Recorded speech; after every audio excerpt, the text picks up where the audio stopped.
planet, protected by magnetic fields and various etheric zones, is like a Noah's Ark, carrying abundant varieties of living organisms through the hostile environment of limitless space. Self-contained and isolated, all organisms on our planet are exquisitely intertwined and mutually dependent. Our sphere supports and nourishes us while continuing its timeless journey. If our species is to continue to exist, we have no other choice but to strive for a mutually nurturing relationship with our ark, the planet Earth. Our process of exploiting the resources is disrupting and destroying the subtle and exquisite processes of nature. It is one thing to have a planet in which we all live together in peace, quite another to presume we have a planet large enough to withstand constant conflict and competition. Our past choices have corrupted the atmosphere, polluted the waters,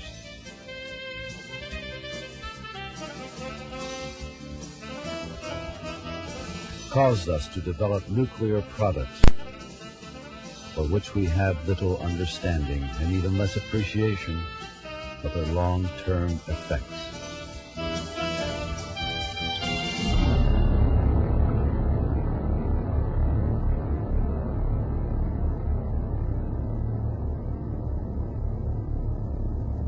We strive blindly, ignoring the overwhelming evidence and warnings of our impending collapse.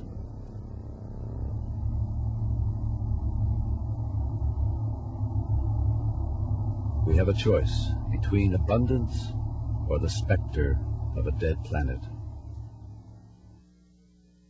As we approach the 21st century, the choices we make now will determine not only the quality of life in the next century, but its very existence. These are the words of Manly P. Hall, octogenarian, sage, philosopher, humanist, and idealist, who has been lecturing and writing about the human condition for over 60 years. Let's join him as he speaks for the young who will inhabit the 21st century. My beginnings in remembering this country begin with the return of the Scottish Regiment of the Black Watch from the Boer War in 1903. That was an event in those days. The whole town was out. They came in on boats through Ontario, and the head of them was the Mounted Cavalry Band, a complete band, all mounted on horses. Behind them came the Scotties in their kilts and their big beaver hats, and everyone was rejoicing. War was over. Now peace could return to the land. But unfortunately, if it was visited, it was a short trip. Actually, within a few months, more trouble started. In those days, American politics were comparatively simple. I shook hands with President-elect Taft on the steps of a hotel in South Dakota. He was a large and ample man with a vest made of starched white cloth with red polka dots in it. The polka dots were not to be forgotten. After getting through with that, I used to sit next to Woodrow Wilson in the theaters when he attended every Saturday afternoon. We all went to the theater, everyone sat down quietly, and suddenly all the lights went out. And a few minutes later, the lights came back on, and the president and his bodyguard were in the center loge. Those were the things that were happening then, and they keep on happening. Actually, by the time we get to Woodrow Wilson, lots of troubles were brewing. Many difficulties were in the air. I was living in Washington, D.C., and the leaders of a dozen nations were in and out every week or two, trying to solve the problem that ended in World War I. World War I, we finally were victorious, but left behind it, when it departed, prohibition, gangsterism, all kinds of exploitation, and all kinds of financial stress and strain. It was a very hard period. Woodrow Wilson tried to put over his League of Nations, but no one would have it. Other countries signed, but we never did. Incidentally, the League of Nations was interesting because It began on this continent. The League of Nations began in the 14th century, before the coming of the first colonial tourists. The League of Nations was the league of the 5 nations of Indian peoples. And had that league begun 50 years earlier, we would have had a very great deal more trouble trying to make a foothold here. The league was based on a simple problem: one roof over all people, one great big teepee for everyone, which was the idea of the sky being the roof of a universal house, and all people living together in the same house should be brothers. It didn't go at that time, and it didn't go later. Came the Depression as the final result of the upheaval of war. That was followed by more difficulties. Time went on, and the 20th century, which was to be a most wonderful time, grew more and more difficult. World War II. And by that time, most of the world was at war. War raging everywhere, crime increasing, problems multiplying, and no solutions.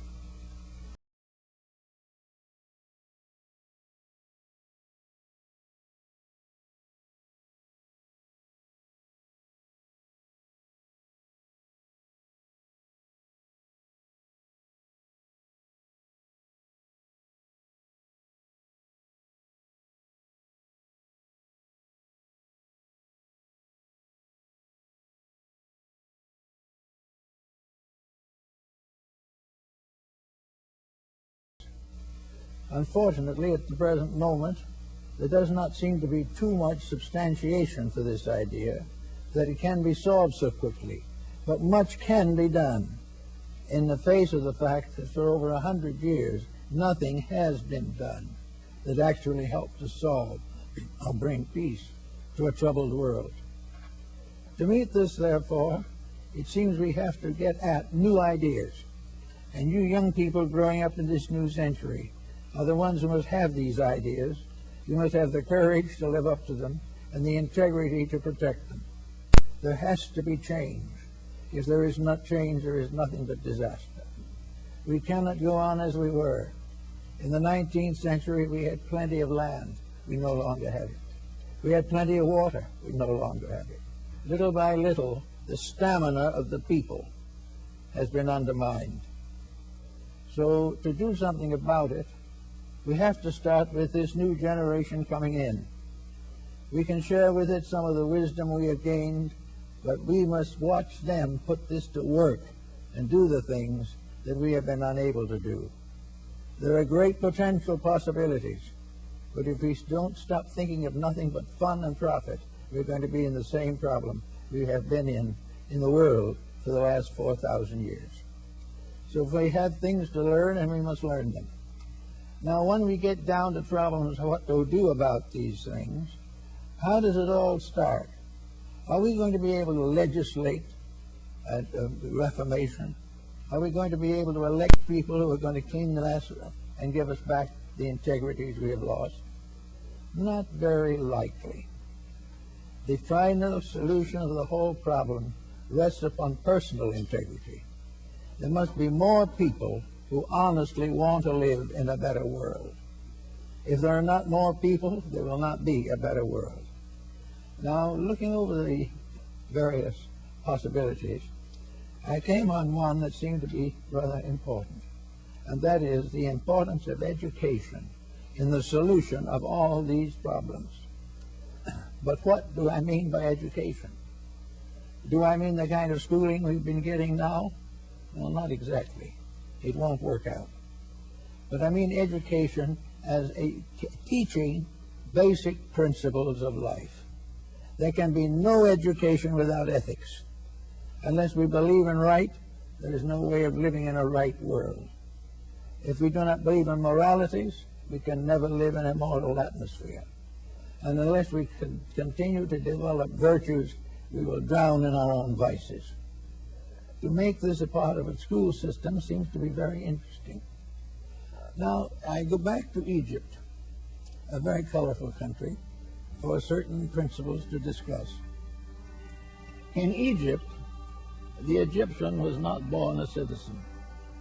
This is interesting. When you came into the world, you were an Egyptian, but you were not a citizen of Egypt. You might have been born on the steps of the pyramid, but you were still not a citizen. This was because it was deemed that citizenship, mature participation in the labors of the state, required dedication, enlightenment, consecration, and, if necessary, self-sacrifice. Now, children in Egypt, up to around 15, 16 years old, wore a child lock of hair. It kind of hung down over the left eye and down onto the shoulder, a thin lock of hair.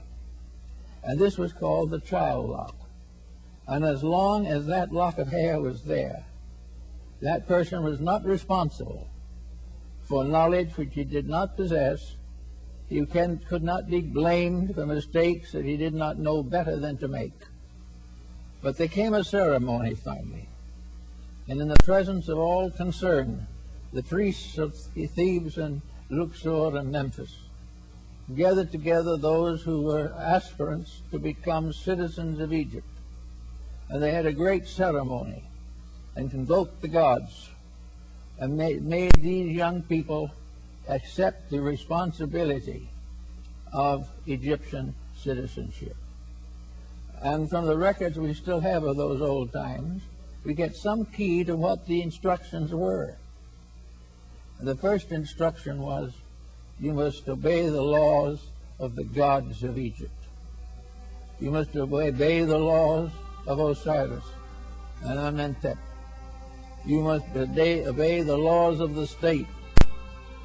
Unless you are a true law abider, you cannot be a citizen.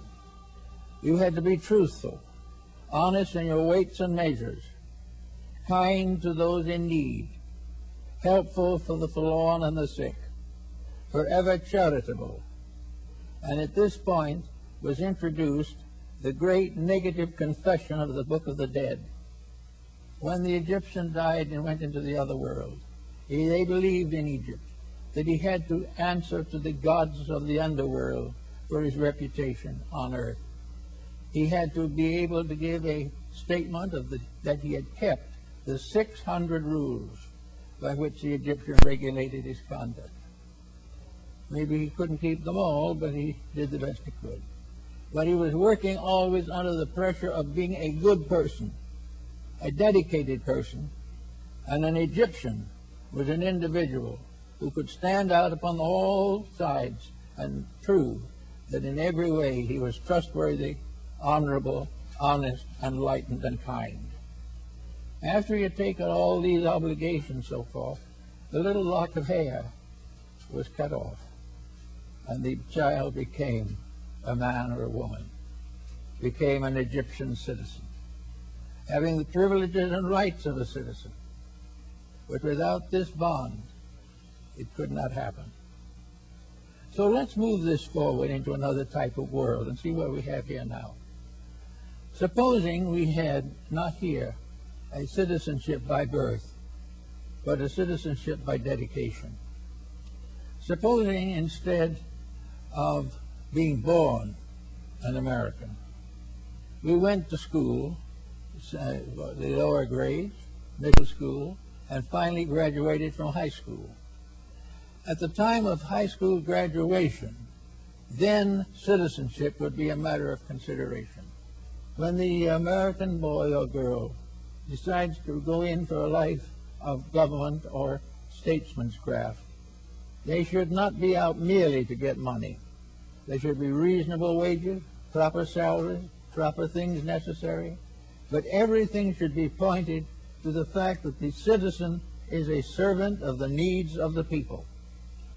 Now, if we began producing people who at the age of 14 or 15, Americans, they wanted to help to build this country, it would supply them not only with opportunity, but with excellent recompense and everything that was necessary. They could have a brilliant and lasting career and be honored in the files and records of the nation. This has got to be gradually brought down to a point where we will be able to trust the development of a class of leadership that can find no advantage in deceit or deception, who cannot be easily bribed or over-influenced, nor can they be placed in a position where they know nothing about the subject. They are preparing for a life of statesmanship, and when this comes along, one of the great needs of the country of the present time would be more easily met with. So there's a possibility of thinking of gradually building up, at least in part, into our curriculum, a course of instruction on how to be a citizen, what is really demanded of it, and why a citizen cannot break the rules every 15 minutes and then vote. We cannot create a country without ethics. We cannot eliminate from our curriculum every bit of idealism and expect it to work. In the last 50 years, we have seen several noble experiments in atheism. They've all turned out to be miserable failures. Napoleon summed it up very well when he said, an atheist can win a battle, but only a believer in God can run a nation. And this is very largely the problem we have. There are no basic ideals that are held in common. This does not mean that we have to become theologically minded, but we have to have some beliefs and value. We have to believe in something beyond and above the almighty dollar. If we do not have a belief above the dollar, we will soon erode away the dollar with everything else. In this particular problem, we need people who have a solid belief that the human being is a creature intended for a purpose, that we are not merely something too new and too noble to be put in the zoo. We are a creation with mind, with resources, with ideals, with dreams.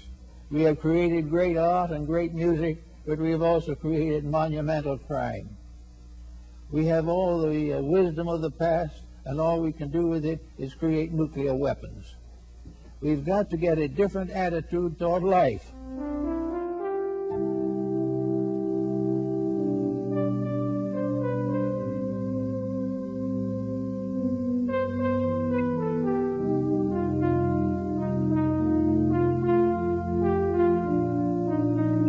We should believe in the ultimate triumph of right. We should continue to believe that mercy is stronger than hate. We should come to know that we will never have an enduring civilization until we can build it on peace and not on war. We need gradual reformation, not by law on the outside, but by the principles of integrity on the inside. There are in this world now probably something better than 3.5 billion people who believe in some form of religious principles. These people we must recognize.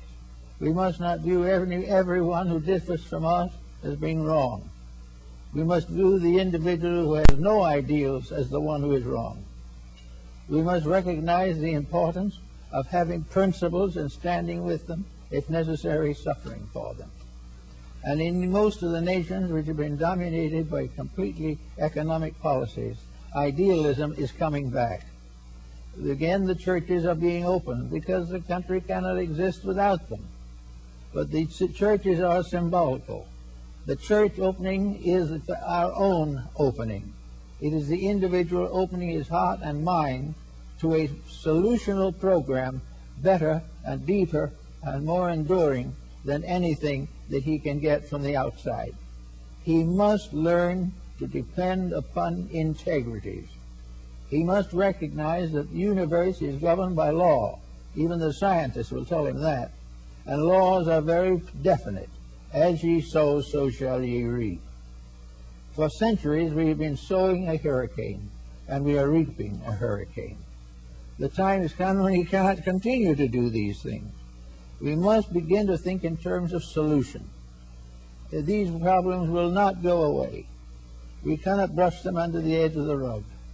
Every morning the paper or the television set tells us of another country involved in hopeless confusion. And we try to meet this great challenge of civilization by building more nuclear weapons. These nuclear weapons cannot save us. The only thing they can do is so completely destroy us that we may not even remember that we ever lived. We've got to do something to make this new century important. And these young people must unite in a pattern of personal integrities. They must recognize that the future of the nation, and to a large measure the entire future of the world, depends on young people waking up, standing up, and doing that which is necessary. We think of the patriot who goes out and gets himself shot in Vietnam. We are interested now in the patriot who goes out, works, and maybe suffers to keep the light of integrity burning in his own hometown. We must start with 2000. We must start with the 21st century with the determined effort that we will not pass through another century of failure. Everything that it brings us bankruptcy, war, destruction, and hate, all these things are failures. The idea that we can finally compete our way into security is foolish. There will be wars and rumors of wars, but the end will not be yet unless we stop it. And we've got to stop it by changing our own nature. We've got to be less self-centered and more truth-centered. We've got to be more willing to work hard for what we need rather than to try to chisel something out of it. We've got to do the things ourselves that we say need doing. And we can do that definitely by dedication to a good, solid moral code. Now, this won't hurt anybody very definitely. Most parents will be delighted to know what their children are doing and how their children are reacting to problems. If the parent isn't reacting constructively in some way, then the child may have to lead the parent. But it is definite that the only way that we can make the next century worth living in is to begin now with the young people who are going to make up its citizenry and getting them ready for the job. And the only way we can get them ready is to get them to get themselves ready. The idea that there's someone standing over us with a stick or a bomb or something is foolish. All of the great gains of history have been made peacefully and kindly by strong, simple people who believed in the truth and lived it. Now we need a generation of those coming up now. And I think we've got them. I think they're coming tremendously. The first thing that is helping us is the example of the 19th and 20th. From 1900 to 1999, we have a practically solid picture of trouble. We can turn these young people in any direction and show them the inevitable consequence of doing it wrong. We can also see how, as they go along, they are forcing their own children and their children's children into ways of misery and death simply because we insist on remaining selfish, self-centered creatures with no thought for anybody but ourselves. Young people today must keep their bodies clean so that they can grow up and do something with their bodies. They must keep their minds open so that they can learn new things. They must keep their hearts open to love the good and to cling to all the things that are worthwhile in life. Now, this isn't a big deal. There are primitive people down in Borneo and Indonesia that have done this. Sure, they live in a simple life. They live in a tree or something of that kind. They have none of the conveniences that we have. But when one of them is sick, the others all get together and help. When one of them is in need, the others all cooperate. And it was the same thing in the Great American League, the League of the Iroquois, the League of the Nations. And when anyone was sick or troubled, they came forward and helped. They did everything that was necessary. And the League was political also. What we call a sachem in American Indian is what we now know politically as a senator. And the sachems were the rulers of the Great League of the Iroquois. They were the a higher house of Congress. And who elected them? This was cute. We've forgotten it, but it might be good to remember. All of these senators could be voted on only by women. Women elected the government. Then when the government got ready to have great meetings, they gathered in the tent or in the little cabin where the sachems gathered, and they had a few quiet words of prayer, and then they said, now the session is open. Now we consider the needs of the 5 tribes. Now we need meet the needs of all those of the red people who live east of the Mississippi. It's a big tribe. So we go to the first thing. Should we do so-and-so? And they all sit very quietly. And one of them presents a bill that we should do a certain thing. Then the secretary or whoever gets up and says, our brother here has suggested this bill. Now we want you to all vote on this bill. All except the man who puts it up. The man who puts up the bill cannot vote upon his own bill. This stopped a lot of funny business. And these people were wandering around in bearskins and beadwork and a few feathers. Then, the second time, one of the sachems said he wanted to talk. All right, the brother has the floor.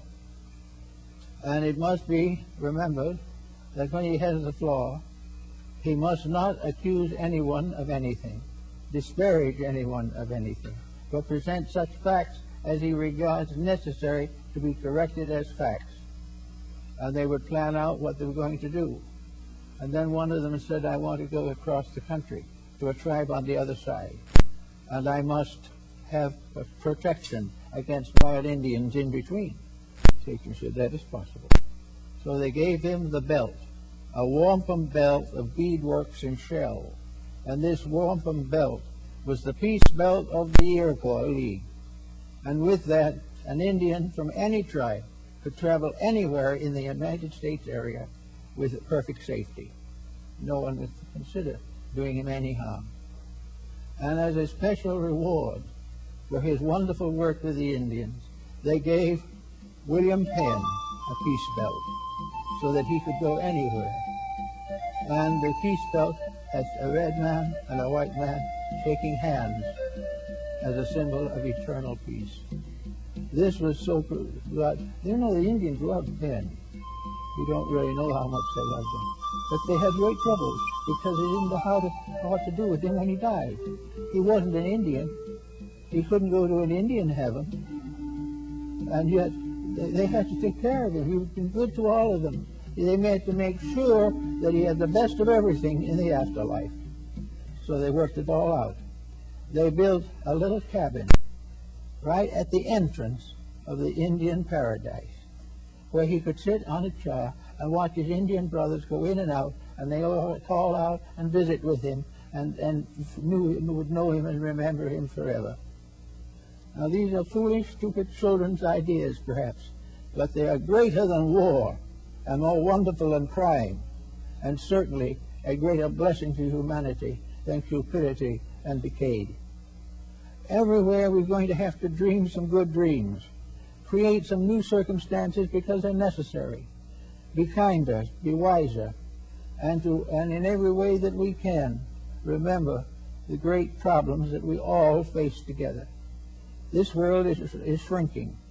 Our natural resources are becoming fewer.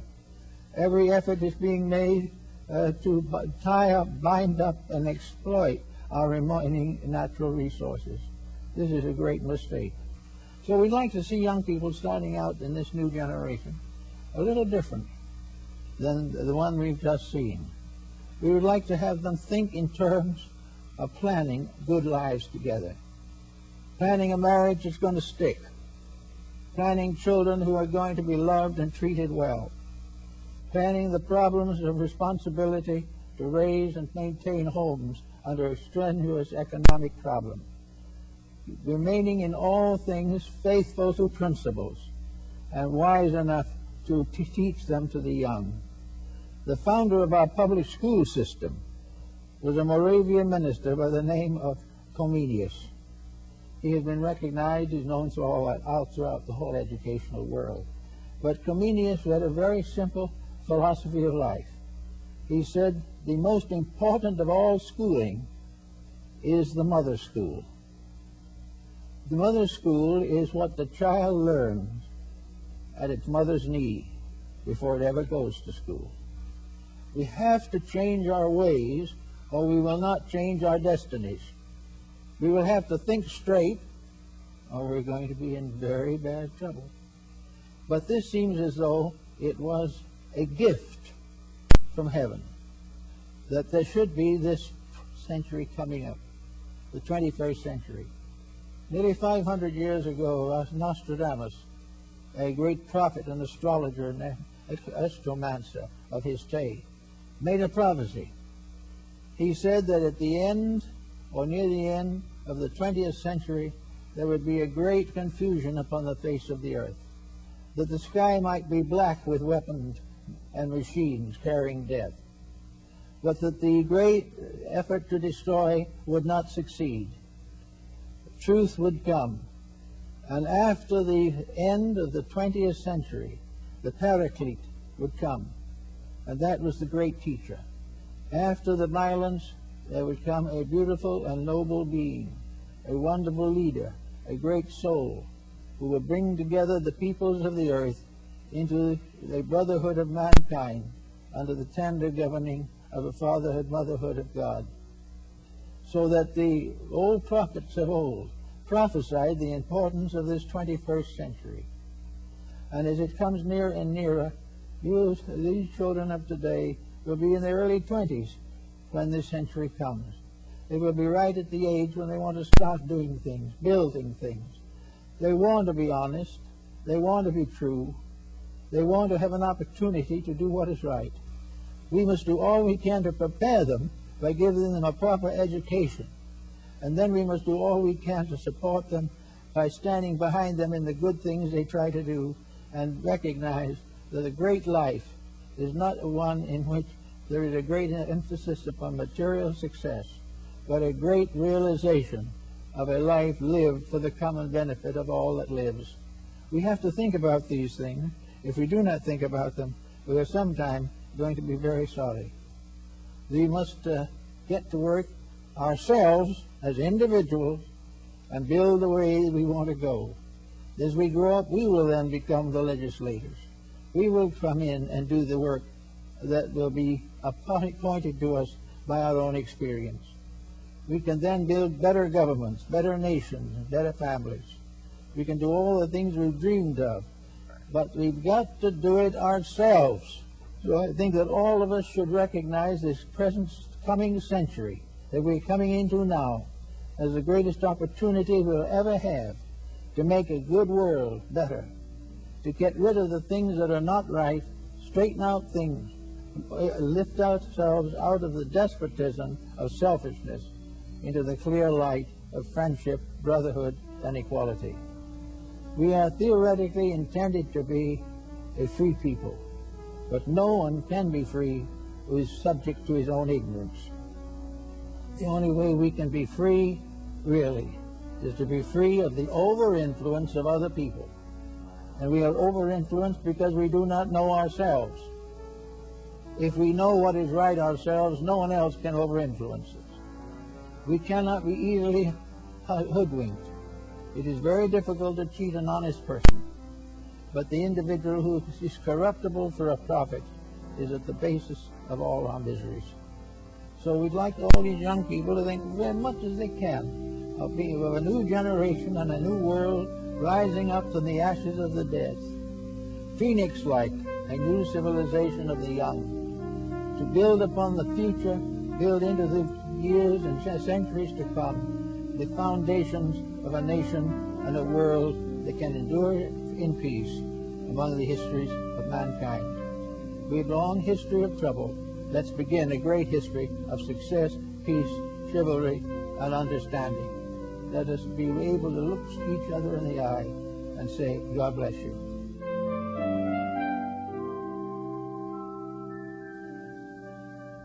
We have the power to build worlds, the wisdom to govern them, and the divine right to inherit the earth in good condition. Our right, duty, and inevitable purpose must be to see that the generations that will inhabit the 21st century will have the opportunity to fulfill their destiny.